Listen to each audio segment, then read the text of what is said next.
ワールドラバーで大ヒット。リピーターが続出。レシーブが楽しい。究極のチャンスメイクラバー。アポロ5超極薄。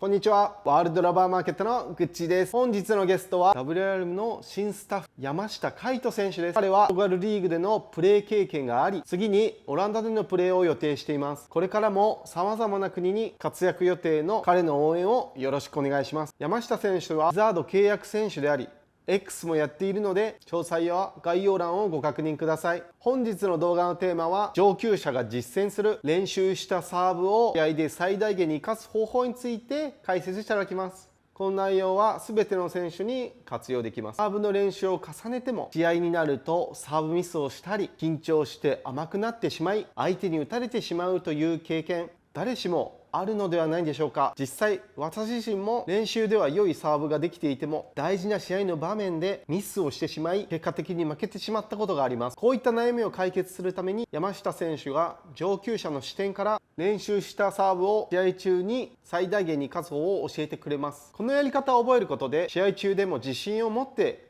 練習通りのサーブを出せるようになります。サーブに自信がない方やサーブからの展開をもっと強化したい方にとってこの動画は必見です。私たちはこの動画を30言語に翻訳し、卓球で世界をつなげる活動をしています。卓球技術に興味がある方はぜひチャンネル登録と高評価をお願いします。動画の感想やリクエストがあれば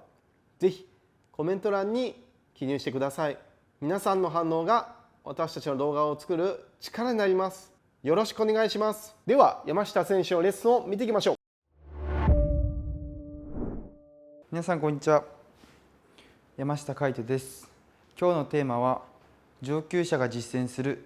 練習したサーブを試合で出す方法です。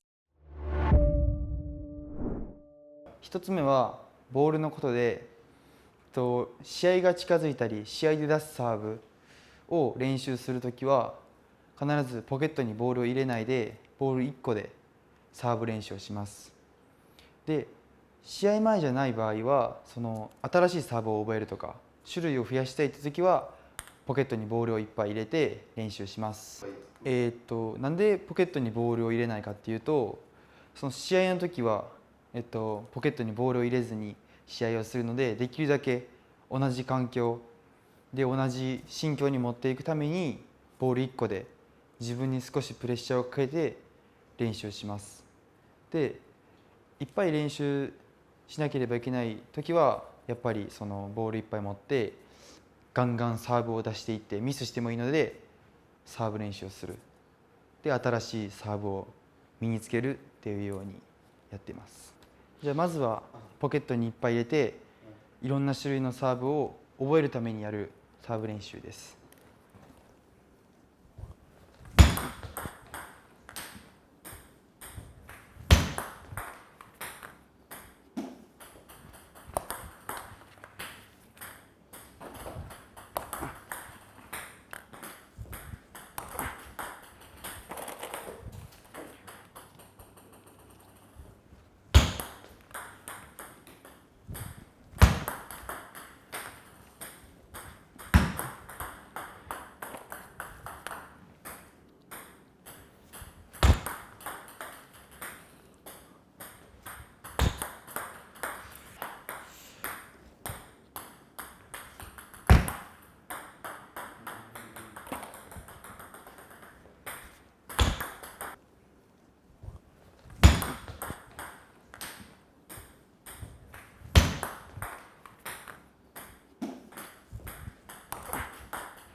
次は試合で使うサーブの練習するときは1球でやるので1球でやります。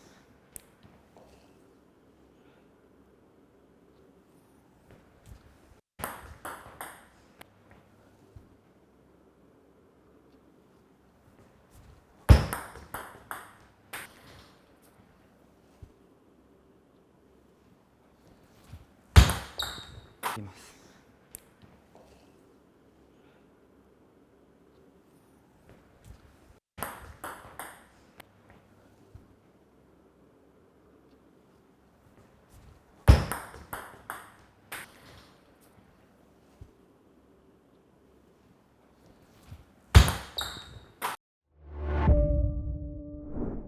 ポイント2は、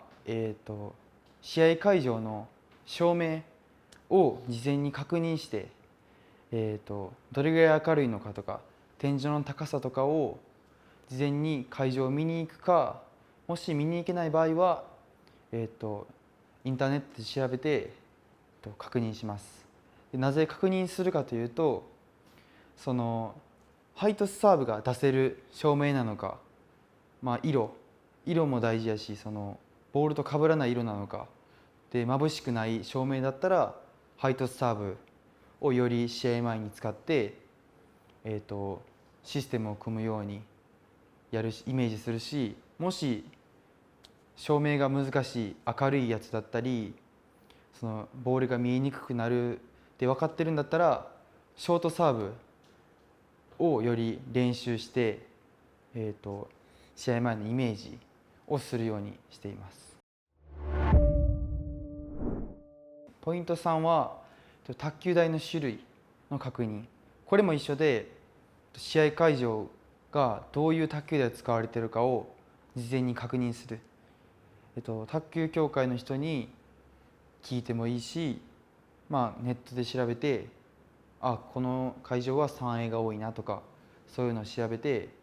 止まる台なのかそれとも滑る台なのかっていうのを事前に知っとくっていうのはかなりメンタル的に大事で、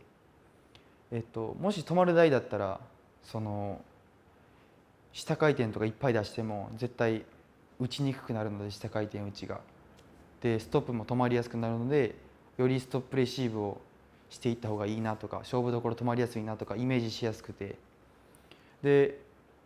止まる台なら上回転いっぱい出していった方が最初は調子上がるなとか、調子上げていけるなとか分かるし、で滑る台なら、サーブが出やすいので、